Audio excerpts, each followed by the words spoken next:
Hola, ¿qué tal amigos de Comunicación para el Bienestar? Muchas gracias por estar una semana más con nosotros. Yo soy Ivette Serna y les voy a dar la bienvenida a mis compañeros Claudia Flores, Pérez Flores. Perdón. Hola, ¿qué tal a todos? No fue venganza de la semana pasada, ¿eh? Sí, eso fue venganza. José Luis Flores. Hola, ¿qué tal? Muy buenas tardes. Es que son muchas flores y Son uno se muchas consume, flores, sí. se confunde. Bueno, hoy vamos a hablar, el tema que vamos a tratar es justamente educación y bienestar. Y para empezar esta charla voy a poner dos aspectos sobre la mesa que han impactado directamente sobre la educación en México y en general a nivel mundial. Y uno de ellos tiene que ver obviamente con la cuestión pandémica, ¿no? Esta vuelta de los niños a sus casas, las clases a distancia, todo lo que implicó para la pedagogía, para la tecnología, para las relaciones familiares, etcétera, que han impactado en el tema de la educación. Y el otro, bueno, ya son como las tendencias históricas que nuestro país ha tenido en cuanto a los desempeños educativos. Antes de la pandemia, en 2018, se arrojaron los resultados, los últimos resultados PISA. Y bueno, a nuestro país no le fue muy bien. La PISA es un examen que se le aplica a los chicos del último año de secundaria para evaluar cuál es su desempeño en lectura, matemáticas y ciencias. Y lamentablemente solo el 1% de los evaluados obtuvo un nivel satisfactorio, ¿no? Elevado. Entonces, en este contexto, ¿dónde estamos en educación? José Luis. Pues bueno, empezando con el primer planteamiento que haces en lo referente a COVID. Sí hay una crisis, desde luego, sanitaria que impacta en la cuestión laboral y en la cuestión educativa, desde luego, porque creo que devela problemas que ya estaban muy presentes en la educación. Y aquí creo que aquí hay un tema central en el tema de la educación, la cuestión de las oportunidades. Me parece que ahí hay un tema que lo vincula desde luego con el bienestar, es decir, con lo que necesitas tú como estudiante, tú como estudiante de primaria, de secundaria, de prepa, de universidad, de doctorado, de maestría, para tomar una materia. Digamos, en el mundo offline, de por sí, es complejo. En el mundo no virtual, por así decirlo, es complejo el que la gente pueda tener la oportunidad de completar una educación secundaria, y podemos echar un ojo a las estadísticas, primaria, secundaria. Es complejo, es una realidad que es complejo el tener las oportunidades como para poder completar esos niveles educativos. Bueno, pues se multiplica o se vuelve más complejo cuando hay una cuestión pandémica. ¿Por qué? Porque se requiere toda una infraestructura, desde luego, por parte de las universidades, desde luego, el tener la infraestructura, el soporte, las plataformas, como para transmitir el conocimiento, y no nada más transmitirlo, sino generar también el conocimiento, generar las discusiones, generar todo lo que tendría que ser una clase óptima, desde luego. Y si es que los profesores estaban o estuvieron lo suficientemente capacitados como para poder enfrentar este reto, y desde luego los alumnos, si es que tuvieron las herramientas tecnológicas como para poderse conectar, como para poder entrar a una clase en línea. Se escucha muy fácil, ¿no? Bueno, pues nos encerramos y ahí estamos seguros. Y desde la televisión, ¿no? Se abrieron clases por televisión. Bueno, ok. ¿Qué estamos haciendo? ¿Estamos cumpliendo con un requisito, con un programa, con una asignatura? ¿O en verdad estamos generando pues los elementos suficientes como para generar una educación efectiva? Diría Mario Kaplum, ¿no? Con respecto a la educación. La educación tiene que, donde hay gente acrítica, volverla crítica de su realidad, ¿no? Entonces me gusta mucho esa perspectiva de Mario Kaplun y me parece totalmente válida y lo podremos poner en la mesa. Si es que durante la pandemia se generaron las suficientes discusiones, se generaron los suficientes debates en Zoom, con cámara abierta o sin cámara abierta, como para generar el conocimiento, ¿no? Tenemos a nuestras amigas de Chihuahua, de Felipa, en donde ponían sobre la mesa la necesidad de bajar la filosofía, la construcción del conocimiento hacia los niños, y yo diría que no nada más hacia los niños, sino a los preadolescentes, adolescentes y desde luego a los jóvenes, ¿no? ¿Sí? Entonces, ¿qué pasó en este año y medio? ¿Qué ha pasado en este año y medio, no? O sea, se ha cumplido con una cuota, se ha cumplido con, digamos, con el requisito de que los niños tengan clase, o en verdad estamos generando una educación y, sobre todo, lo más importante, se estará construyendo el conocimiento. ¿Qué pasó en este año y medio, Clau?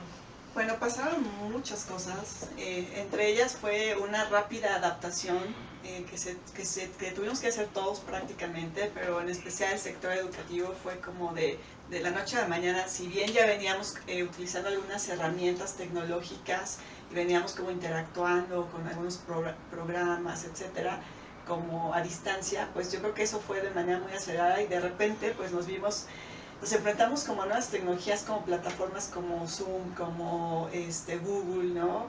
Que las adaptamos y muchas de estas plataformas ni siquiera sabíamos cómo utilizarlas, ¿no? Fue como aprender, pero aprender como en el momento, y de repente pues fue un ambiente como nuevo, un ambiente más virtual, en donde creo que todos aprendemos de manera muy intuitiva a apagar el micrófono, a encender la cámara, a poner fondos de atrás, ¿no?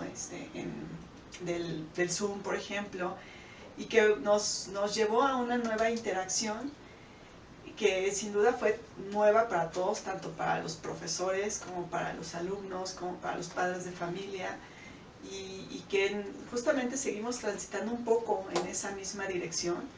Pero justamente yo lo defino como un proceso de rápida adaptación, porque no teníamos como mucho remedio, y estoy hablando incluso de los casos en los que afortunadamente se tenía una conexión a internet o una computadora, porque bueno, también hay que señalar que pues hay una parte de brecha digital en la que pues no todos tienen acceso a internet, y bueno, desafortunadamente hay un sesgo, ¿no? Porque quienes se pudieron adaptar pues lo hicieron, pero también hay un sector que no pudo hacerlo. Entonces ahí hay también un sesgo en cuanto a la conectividad también, que fue sumamente interesante de análisis. Poco a poco creo que las personas se fueron como involucrando un poco más, incluso adaptando también en sus casas, ¿no? Adaptando lugares, porque pues tampoco, o sea, no había también ese espacio dedicado al estudio en muchas ocasiones. Tanto adaptación tecnológica, pero también a una nueva realidad que nos obligó a justamente pues saber que el rol del profesor también cambió y el rol también del estudiante, ¿no? Entonces creo que sí fue eso, ¿no? Un cambio muy, muy rápido. Entonces creo que pues en la pandemia, lo que llevamos de la pandemia, pues sí sería un buen cuestionamiento el saber si realmente estamos aprendiendo a través de estos métodos virtuales, ¿no? ¿Por qué? Porque ¿cómo evaluamos justamente si estamos aprendiendo bien o si nada más tenemos el cúmulo de información, ¿no? En esta sociedad del conocimiento en la que estamos inmersos, pues tenemos toda la información que podemos incluso localizar a través de internet, a través de las redes, etcétera. Pero realmente si estamos procesando bien esa información, o sea, la información está disponible en las redes sociodigitales, pero bueno, ¿qué estamos haciendo con ese cúmulo de información? O sea, nos la estamos apropiando. Hay una parte también interesante de abstracción del conocimiento, que creo que a veces no llegamos a eso, ¿no? No profundizamos. Y aquí me gustaría mencionar algo de Edgar Morin, en el sentido de que justamente habla del cúmulo de información, y no tanto es el cúmulo de información, sino realmente cómo ordenamos, ¿no?, el conocimiento con la información que nosotros tenemos. Se vuelve ahí un aspecto muy interesante también por analizar. Parecería entonces que lo que nos dejó la pandemia es un análisis entre los que tuvieron la oportunidad de conectarse y no, y entre los que se conectaron, qué tantas habilidades técnicas fueron capaces de adquirir. Pero en términos de educación parecería que la discusión no está girando ahí. Así es. Claudia hablaba de los roles del maestro y del alumno que han cambiado, pero también de esta abstracción del conocimiento. Si entonces no se trata de las habilidades técnicas, ¿de qué se trata la educación? Es que yo me quedé con esa duda, si en verdad ha cambiado, si este modelo de educación online efectivamente hizo que cambiara el rol del profesor y del alumno, ¿en qué medida, no? Es decir, lo ideal es que se pudiera construir un diálogo, se pudiera construir como la discusión, se pudieran construir las condiciones para generar el conocimiento.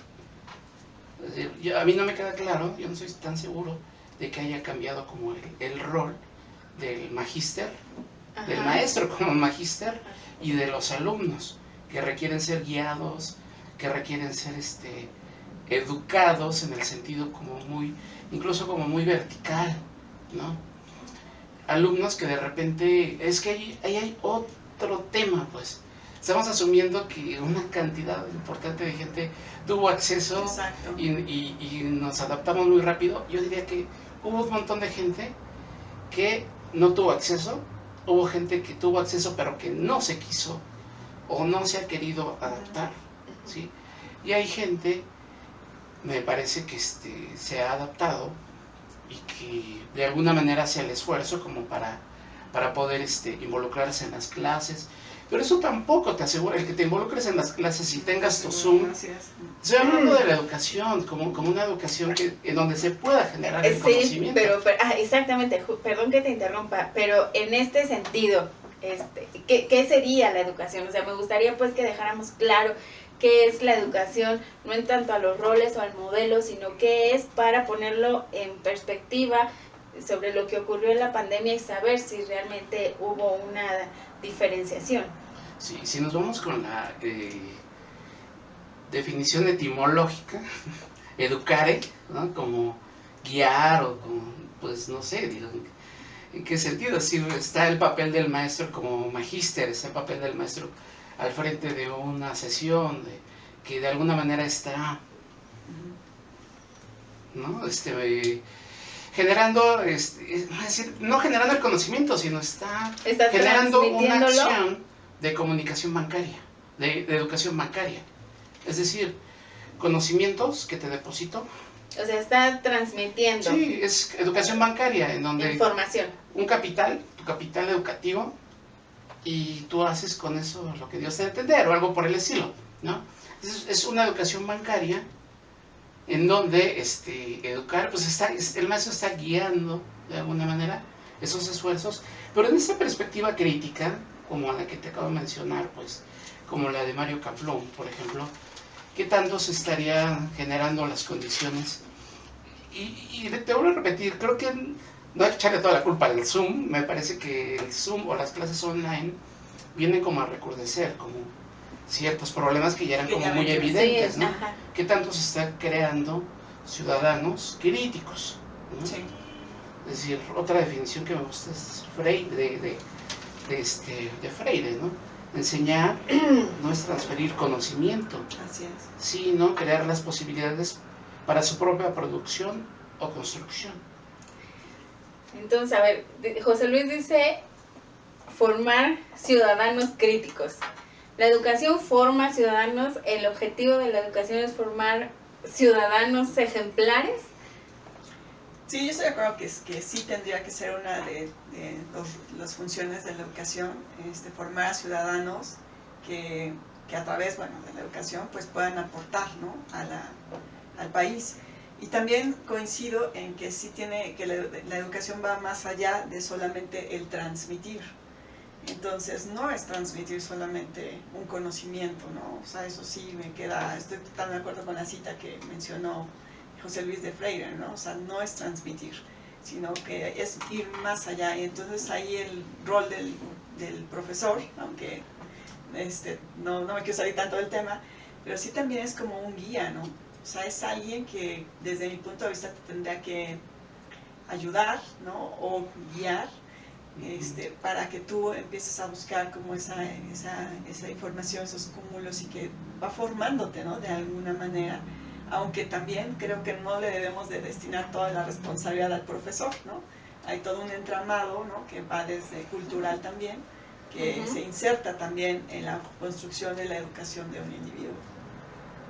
Pero una cosa es la educación y otra cosa es la escuela también, ¿no? Sí, claro. O sea, hacen cosas bueno, no, diferentes. sí, pero digamos que Educación escolarizada. estamos hablando en términos de este programa, estamos entendiendo la educación dentro de un sistema, ¿no? Así es. Dejemos como esos ideales de la educación empieza en casa, tal, porque eso para mí sería más un tema de formación cívica, ¿no? De formación cívica, pero acá estamos hablando como de esa transmisión de conocimientos, por eso preguntaba si el objetivo de la educación era la formación de ciudadanos, ¿no? Desde la perspectiva de la escuela y desde la perspectiva de la escuela contemporánea, y tal vez la función sería desde Althusser, podría ser un aparato ideológico del Estado, ¿no? Es decir, un individuo, pues de alguna manera que sirva al sistema, pues capacitado con las suficientes habilidades como para engrosar como como la plantilla, pues de trabajadores, pues con ciertos conocimientos, ¿no? Como el saber leer, como el saber hacer las operaciones matemáticas básicas, ¿sí? Capacitarlos para el trabajo, ¿no? ¿Sí? Desde una perspectiva althusseriana, y me parece que el papel de la escuela y el papel de la educación pues iría como por ese lado, el crear ciudadanos pero útiles para el sistema, por así decirlo, ¿no? Y crear una educación como un aparato entonces no serían ideológico. ciudadanos críticos. Exactamente. Entonces, formar ciudadanos críticos sería una antieducación. No, es que en los años 60, 70 se empezó justamente a cuestionar esos modelos educativos, y se empezaron a plantear como otras posibilidades, es decir, que había otra manera de entrar a la educación, más allá de el crear ciudadanos útiles. Me parece que en un momento dado, habría que ver las epistemes, ¿no? Sí, en un momento dado de la revolución industrial hacían falta esos trabajadores capacitados, Sí, claro. que supieran leer, que supieran hacer operaciones básicas, etcétera. Pero pues tu paisano Lázaro Cárdenas me parece que tenía un modelo educativo que me parece que era como muy adelantado a su tiempo, ¿no? Bueno, Lázaro Cárdenas introduce el modelo tecnócrata, ¿no? Crea el Instituto Politécnico Nacional. En el PAMEL tenía un plan, una educación socialista que causó mucho revuelo, ¿no? Mucha comezón a mucha gente, pero en realidad, por el tema así como instrumentó la institucionalización política de gobernanza, digamos, también la tecnocracia educativa, ¿no? De 1960 que se proponen estos modelos críticos de la educación, a la fecha pues ya han pasado bastantes años, ¿no? En todas estas décadas se han formado ciudadanos críticos, o seguimos siendo ciudadanos útiles, o ahora con estas habilidades técnicas, ciudadanos funcionales. Bueno, a la pregunta sobre si somos más ciudadanos críticos, funcionales o útiles, híjole, pues qué difícil, ¿no? Yo pienso que no podría como generalizar que en realidad la educación ha generado como más personas críticas, funcionales o útiles. Yo creo que en diferentes momentos hemos jugado como diferentes roles, ¿no? Como en algún momento nos toca ser críticos, pero también en otro momento funcionales y también en otro momento útiles, entonces no podría como generalizarlo así. Pero yo creo que también la educación, o sea, desde mi punto de vista tendría que sí formar ciudadanos más críticos, aunque creo que ese rol, esa función no la estamos logrando, ¿no? No sé por qué, pero podría ser que no necesariamente se está cumpliendo, y creo que tiene que ver con justamente los resultados que nos mencionabas hace rato, ¿no? De la prueba PISA, en donde pues los resultados no son tan satisfactorios, ¿no? Entonces tendríamos que ahondar un poco más en realmente cuál es el objetivo de esta educación, y sobre todo pues obviamente en México, ¿no? O sea, ¿qué es lo que nosotros, cuál es el objetivo de la educación en México? Entonces ahí abro también como esta pregunta, ¿no? En donde, ¿cuál sería eso? ¿Qué sería lo ideal? Si algún funcionario de la Secretaría de Educación Pública nos está escuchando, ojalá nos pudiera aclarar cuál es el objetivo de la educación en México. Y déjenme darles otro dato. La siguiente prueba PISA se tendría que haber aplicado en este año 2021, pero por cuestiones de la pandemia pues no se aplicará hasta el siguiente año. Sin embargo, el INEGI arrojó el año pasado, hace un año exactamente más o menos, los resultados que indican que el nivel de escolaridad es de aproximadamente 9 años de educación. Esto nos colocaría en un final de secundaria, si no es porque hay 3 o por lo menos 2 años de educación preescolar básico, que eso en términos reales nos estaría bajando secundaria hasta sexto grado, primero de secundaria. Con estos niveles, digamos, promedio de escolaridad en México, se puede tener ciudadanos críticos, calificados. ¿Qué tipo de alumnos? ¿Por qué no? Es decir, ¿por qué no es viable el poder tener ciudadanos críticos al margen como de esta gente que tiene posibilidad de acabar una secundaria? Hay otro dato, ¿no? El 21% de las personas en México de 25 a 34 años son los que tienen su título de licenciatura, 21%, ¿no? Y de 55 a 64 años, el 12% son los que tienen una licenciatura. Por eso, el hecho de que pues, no hayas podido ir a una universidad o completar tu preparatoria, tampoco significa que el trabajo que tú hagas o que aquello a lo que tú te dediques, ¿no? o aquel tercero de primaria a lo mejor en donde te quedaste no te haga ser como un ciudadano valioso en lo que tú estás haciendo. Hablábamos la semana pasada justamente de darle dignidad al trabajo, y me parece que eso es justo, ¿no? Es decir, cualquier trabajo tiene su dignidad, desde luego, y eso desde luego los pondría en consideración para ser ciudadanos críticos. Es decir, creo que el ser un ciudadano valioso para el país, es decir, creo que uno de los indicadores, una de las características podría llegar a ser el tener podría o no ser el tener una educación o haber pasado por una escuela, ¿no? Pero no es la regla, no es requisito, exacto. Sí, coincido con José Luis, ¿no? O sea, cuántas personas también hay que posiblemente no tuvieron la oportunidad de cursar una licenciatura, sin embargo, en su cotidianidad leen, se preparan, etcétera, y tienen muy buena educación, ¿no? O sea, entonces también hay que como distinguir, y en ese sentido también no me podría atrever a decir que solamente las personas críticas son las que han ido a una escuela, ¿no? Han tenido el acceso a una educación, ¿no? A nivel superior. Entonces ahí sí creo que tendríamos que distinguir también un poco a qué nos estamos refiriendo con una persona, al ser una persona crítica o un ciudadano crítico, ¿no?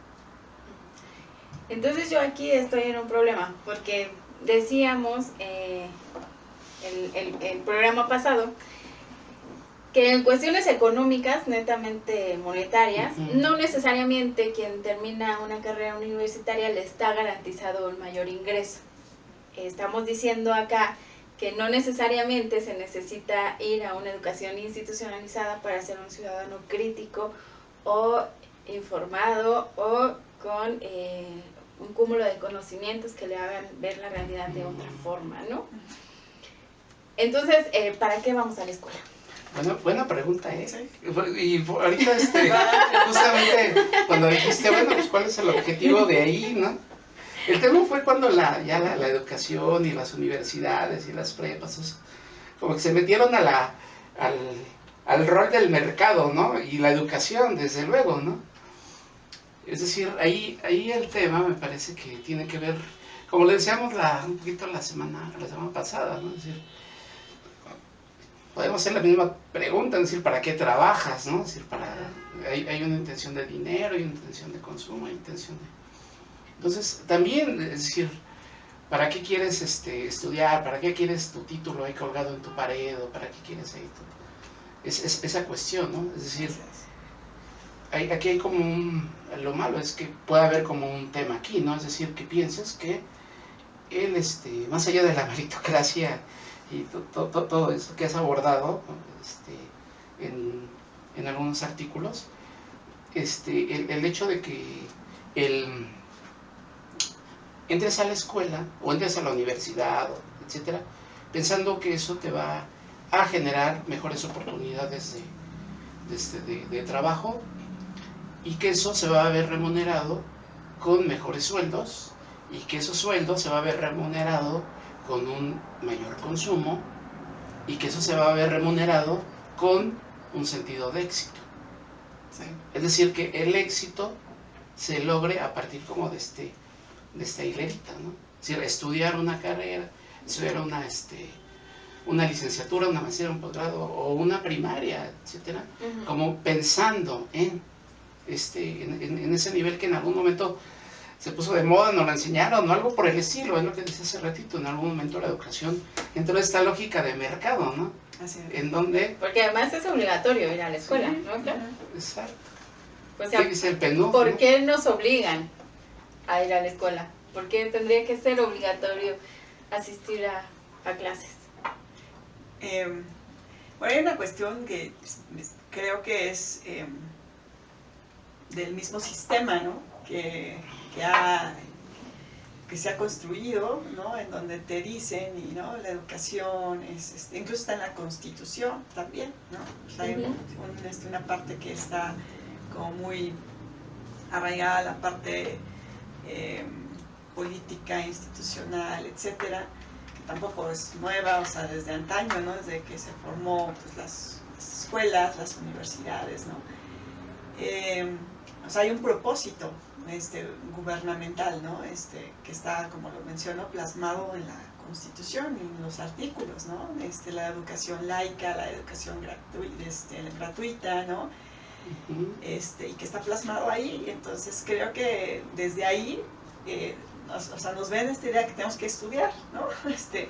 Y que no está mal tampoco. Yo creo que es una parte como una responsabilidad también del Estado, o sea, de garantizar el acceso a la educación, pero que, como mencionaba José Luis, en la medida que hemos ido avanzando, y yo creo que siempre también, pues se ha mercantilizado, ¿no?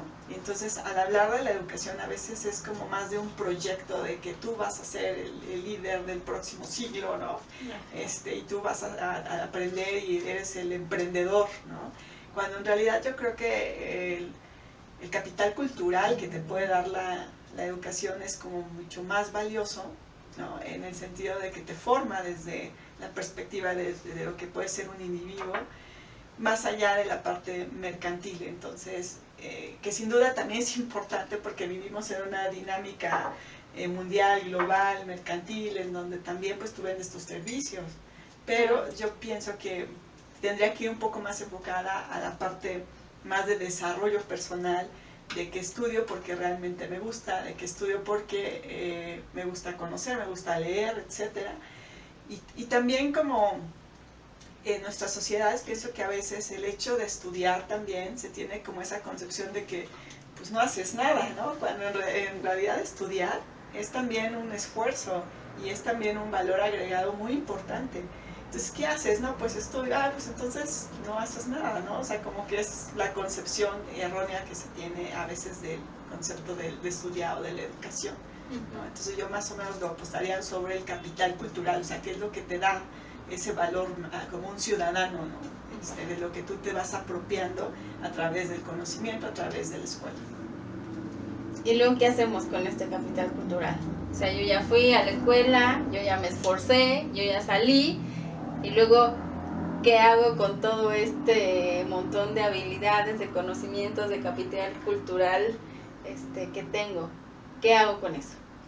Pues allí lo que nos han enseñado, o lo que ha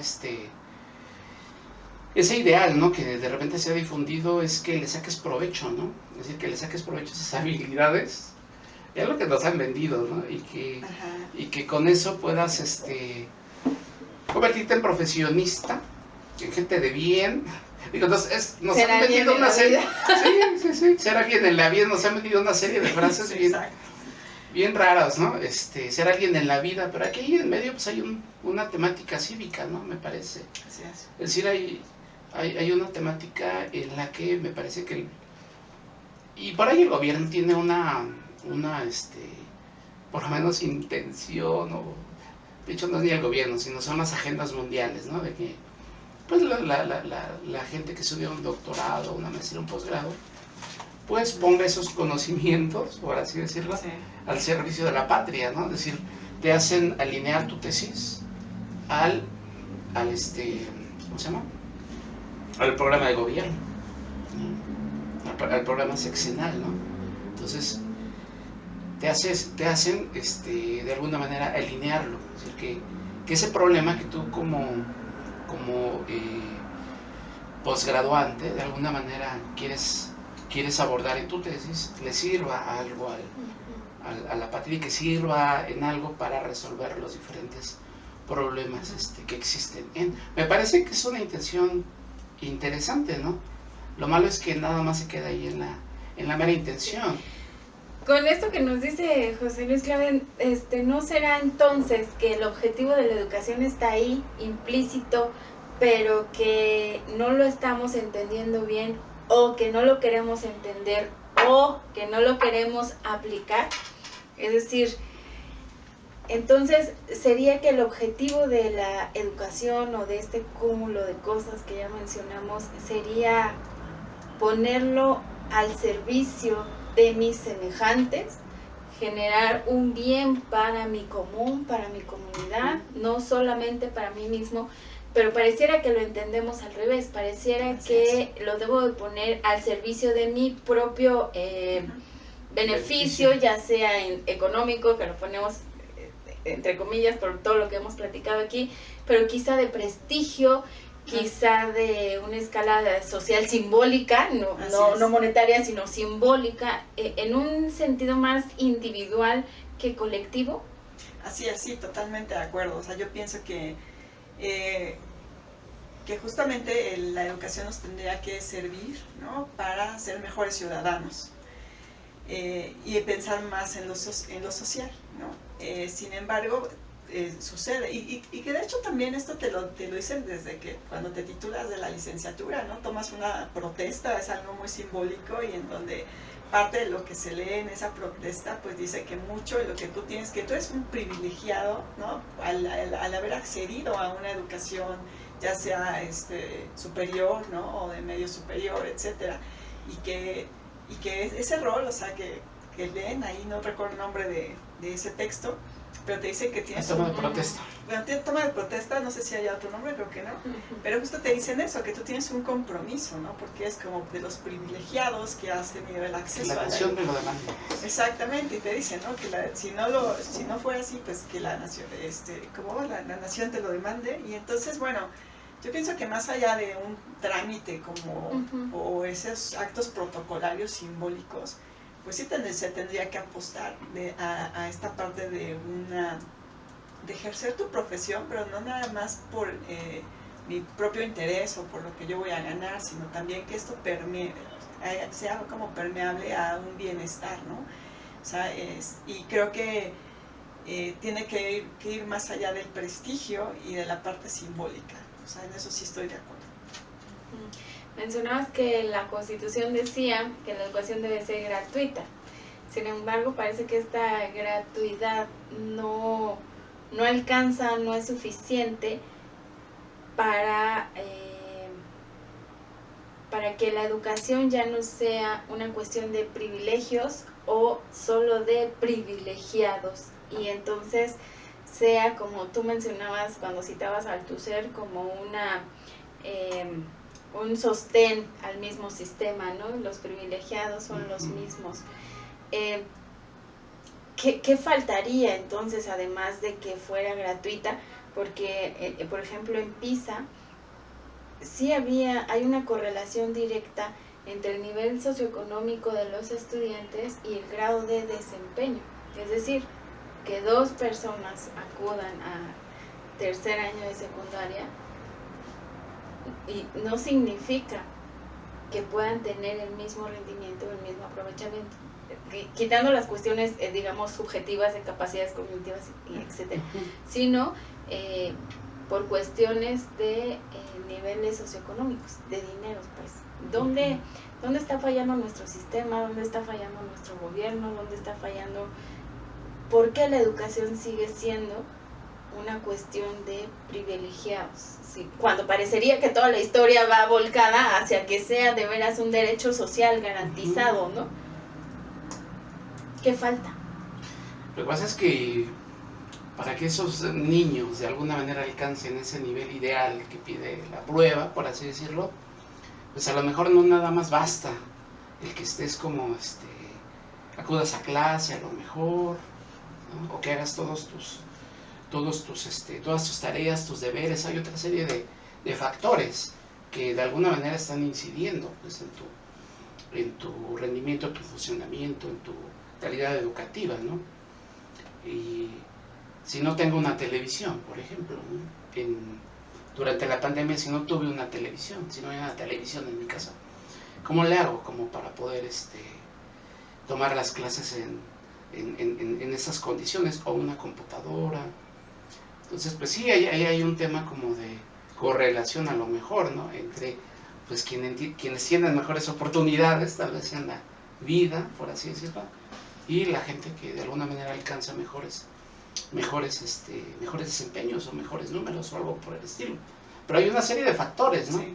Me parece que hay que replantear un poquito el rol de las escuelas, de las universidades incluso, ¿no?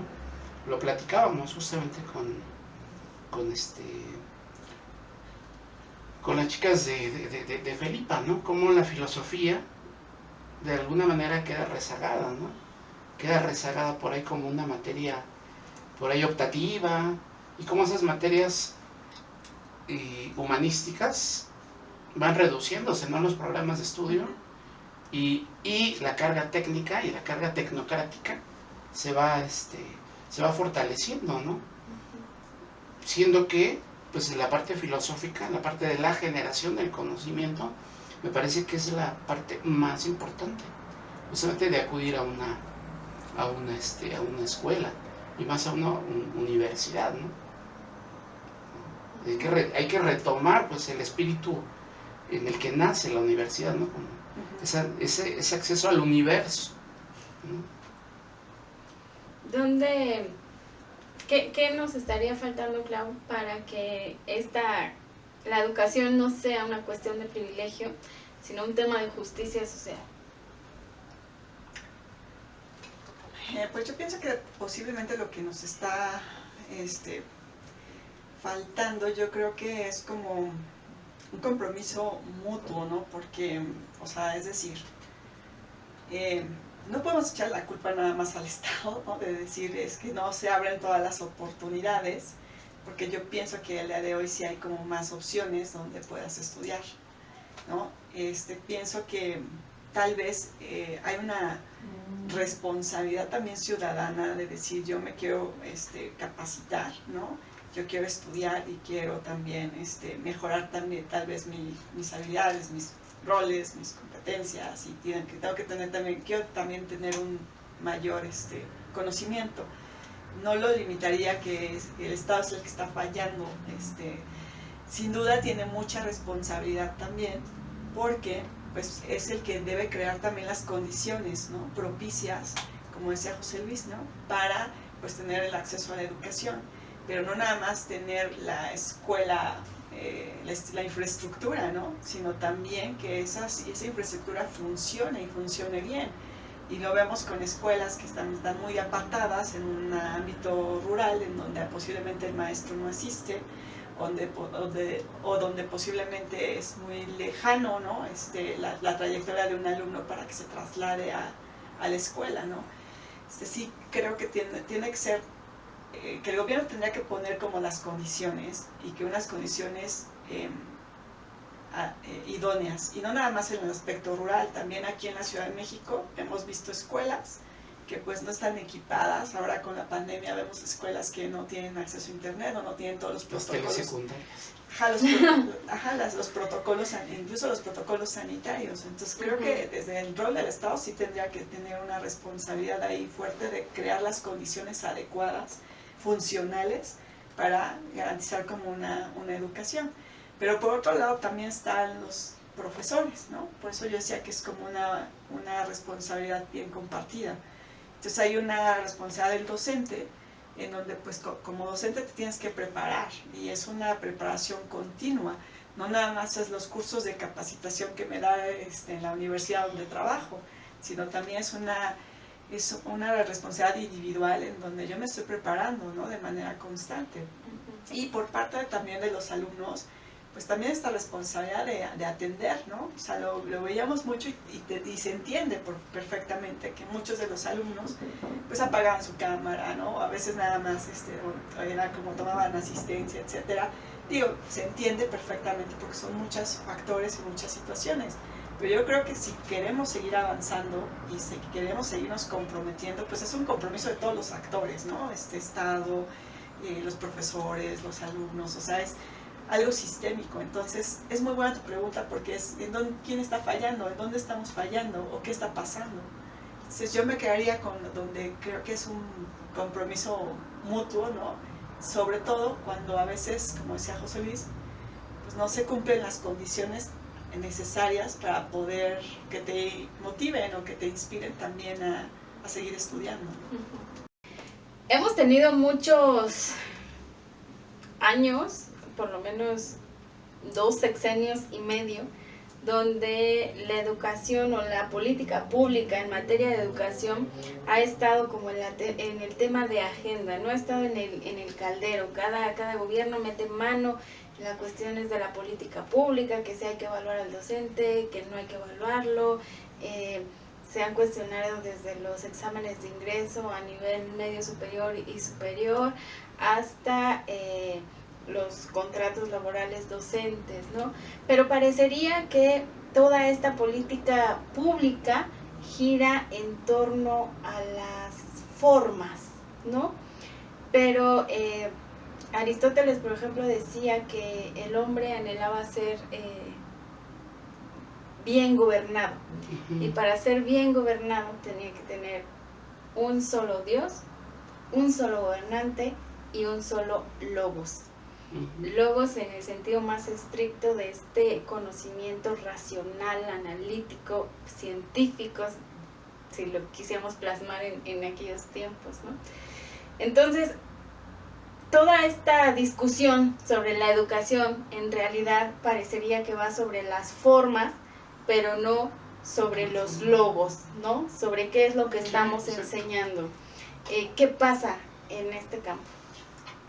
¿Por qué no decirlo, no? Decir que ha sido fallida, decir, en este equilibrio entre responsabilidades y privilegios, me parece que hay algunos sectores a los que se le cargan las responsabilidades, y hay un pequeño núcleo al que se le cargan los privilegios, me parece, ¿no? Entonces me parece que es justo decir que esta política educativa pues ha fracasado, ¿no? Es decir, no ha, se ha ido como por el tema justamente como por encimita, pero si tú ya analizas la parte fuerte, la parte de los programas de estudio, los objetivos, la cuestión pedagógica, por ejemplo, no nada más es agarrar el Zoom y vamos a tener, hay una cuestión pedagógica que tendría que estar ahí presente, pues. Entonces me da la impresión de que en esta historia se le carga mucho la mano al profesor, al maestro, de repente se le estigmatiza muchas veces, otras veces al alumno, de repente, pero en medio hay algo, que es la generación del conocimiento. Entonces, sí, el gobierno tendría que generar una política, sí tendría que generar como esa infraestructura, como para que se pueda generar ese logro, pues ese conocimiento, ese logos, ¿no? Pero digamos que eso todavía gira en torno a las formas, ¿no? La infraestructura, la tecnología, los roles, si tú quieres, los papeles burocráticos dentro de la institución, pero ya referido al logos, al discurso, al conocimiento que se está transmitiendo. Decía José Luis hace rato que se estaban eliminando las cargas humanísticas. La preparatoria de la Nicolaita en Michoacán estuvo en huelga o está en un conflicto precisamente porque una universidad caracterizada por la carga humanística se le quiere reducir a la preparatoria y incrementar habilidades técnicas, ¿no?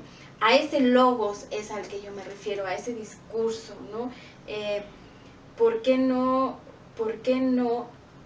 la política educativa ha incidido en lo importante que parece en esta mesa hemos coincidido, que es esa generación del conocimiento y la disposición al servicio de mi comunidad y no al servicio de los grandes corporativos que están requiriendo más habilidades técnicas y menos habilidades humanísticas? ¿Por qué no entonces le entramos? ¿Para quién está jugando las políticas públicas? ¿A quién benefician en ese sentido, pues? ¿Quieres contestar? ¿Te contesto?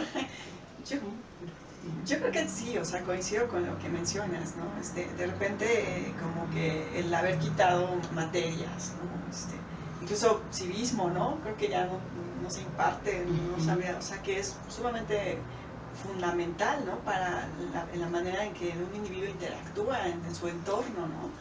Entonces creo que eso nos ha llevado justamente a que esta tecnocracia, por así decirlo, pues prevalezca, ¿no? Y donde incluso el valor de lo humanista se desdibuje un poco.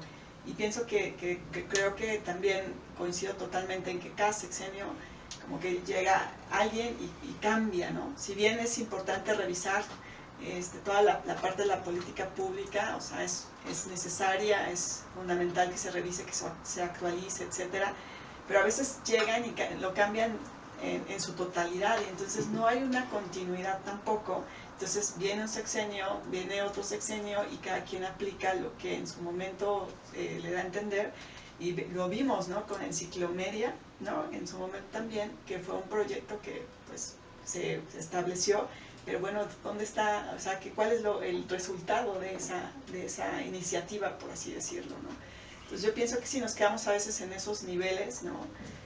Técnicos, no profundizamos, y que al final es como que conviene a ese engranaje del propio sistema. ¿Dónde estaríamos con todo esto que hemos planteado aquí? ¿Dónde estaríamos colocando la educación desde una visión del bienestar? Yo creo que en el mismo, o en un nivel como muy parecido en el que estamos parados ahorita, ¿no? En el lugar, muy similar a lo que analizábamos del trabajo, ¿no? Es decir, en una perspectiva en donde el trabajo, digamos, te tendría que generar un sentido así como de ganar y de gastar y etcétera, ¿no? Entonces me parece que la educación también está un poquito alejado del bienestar, es decir, los esfuerzos de educación. Me parece que los esfuerzos de educación tendrían que generar, al igual que el trabajo, al igual que los trabajos, tendrían que coadyuvar, ayudar, colaborar a la generación del bien común. Me parece que eso es lo ideal. Me parece que en donde estamos parados en una lógica de mercado, ¿no? En donde mucha gente pues quiere estudiar, quiere meterse esa loca carrera, ¿no? Y que desgraciadamente pues choca a mucha gente con pared, pues, en donde pues estudia en una universidad, le invierte, etcétera, y no ve remunerado como esa inversión, por así decirlo. Pero lo volvemos a, insisto, ¿no? O sea, inversión, o sea, lo ponemos en el tema como del dinero, el tema. Entonces sí, digamos, en el momento en el que estamos, 2021, con una pandemia, ya como que entre querer salir de la pandemia y no poder, etcétera, entre escuelas que están ya a punto de abrir, etcétera, me parece que estamos como muy alejados de una educación que pueda coadyuvar justamente al logro del bien común, ¿no? Me parece que está como mucho enraizado en esa dinámica, en esa epistemia, ¿no? Que ya venimos, que no es actual, arrastrando, ya venimos desde Aristóteles. Clau, ¿dónde ubicaríamos la educación desde la visión del bienestar? Pues yo la ubicaría, la educación, también alejada justamente del bienestar, ¿no? O sea, como que en los últimos años nos hemos enfocado a encontrar como algunas salidas ante la pandemia, pero no, como que no trabajamos en lo profundo, ¿no? En los problemas estructurales, ¿no? Que nos permitan justamente mejorar la dirección o el camino hacia una educación de calidad. Creo que nos encontramos en cómo hacer programas, valga la expresión, al vapor, ¿no? Como para salir al paso, ¿no? Y que si se necesita esto, lo hacemos, si necesitamos esto, pero no nos hemos ido a la profundidad de la problemática de la educación en México.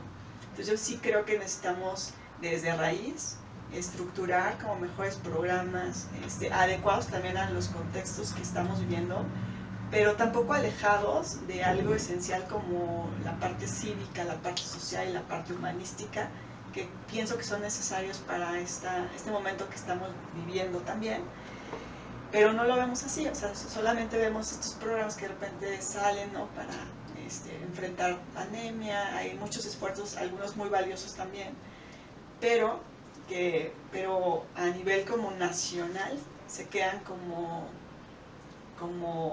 faltantes, ¿no? De algo más profundo, algo más que lleve a algo un poco más a largo plazo, a mediano, a largo plazo, a rendir frutos, y creo que ahí es donde nos encontramos ahorita. Bueno, pues ya casi llegamos al límite de nuestro tiempo. No sé si les gustaría agregar algo a esta charla. Pues a mí me da la impresión de que pues, esos elementos como faltantes, esos elementos como esos errores que vemos en la educación, pues no son como aislados, ¿no? Sino son parte de un mundo que está planteado como de una manera en donde pues tal vez la educación no sea como tan prioritaria, ¿no? En la manera en la que el mundo está planteado actualmente. Es decir, no es lo mismo el tener a gente capacitada, a lo mejor, que gente educada en el sentido del conocimiento, ¿no? Entonces me parece que en la manera en la que está trazado este mundo, me parece que la educación no es una cuestión prioritaria en el sentido estricto. Es decir, se requiere gente que sepa las habilidades básicas como para hacer el telemarketing o para trabajar en el Oxxo, tal vez. Digo, sin demeritar que ese trabajo pues tenga su valor y su dignidad, desde luego, ¿no? Pero ya en otro sentido, ya en el sentido como del espíritu de la educación y de la universidad y de todo eso, me parece que no es un problema aislado el problema educativo, sino tiene que ver con una manera en la que está acomodado el mundo, por decirlo de alguna manera, ¿no? La semana pasada pues analizábamos el tema del trabajo y justamente llegábamos como a conclusiones muy muy parecidas, ¿no? Entonces no son problemas como aislados, sino son problemas que se derivan pues, de una manera de entender, de enfrentar, de comprender el mundo. Y a mí justamente en esa dinámica lo que me llama la atención es que en esta dinámica que menciona José Luis, como que se crean como comisiones, ¿no? O por así llamarlos, o se crean grupos como para atender una problemática e incluso se destinan hasta recursos.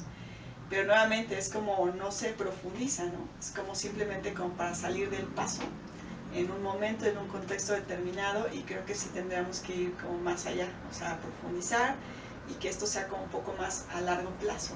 Eso pues yo apostaría un poco eso, aunque es muy complejo porque pues, cada sexenio, cada mandatario trae su visión, su política de Estado, de trabajo, etcétera, pero creo que tendríamos justamente que ir caminando hacia una construcción tal vez más a largo plazo. Para mí sería eso. Bueno, pues les agradezco mucho este tiempo. Yo nada más quisiera agregar que ojalá la educación no fuera un discurso para el poder, sino que fuera un discurso para el bienestar, para el bien común. Muchas gracias a ustedes. Gracias. Y nos vemos la próxima semana. Chao. Gracias.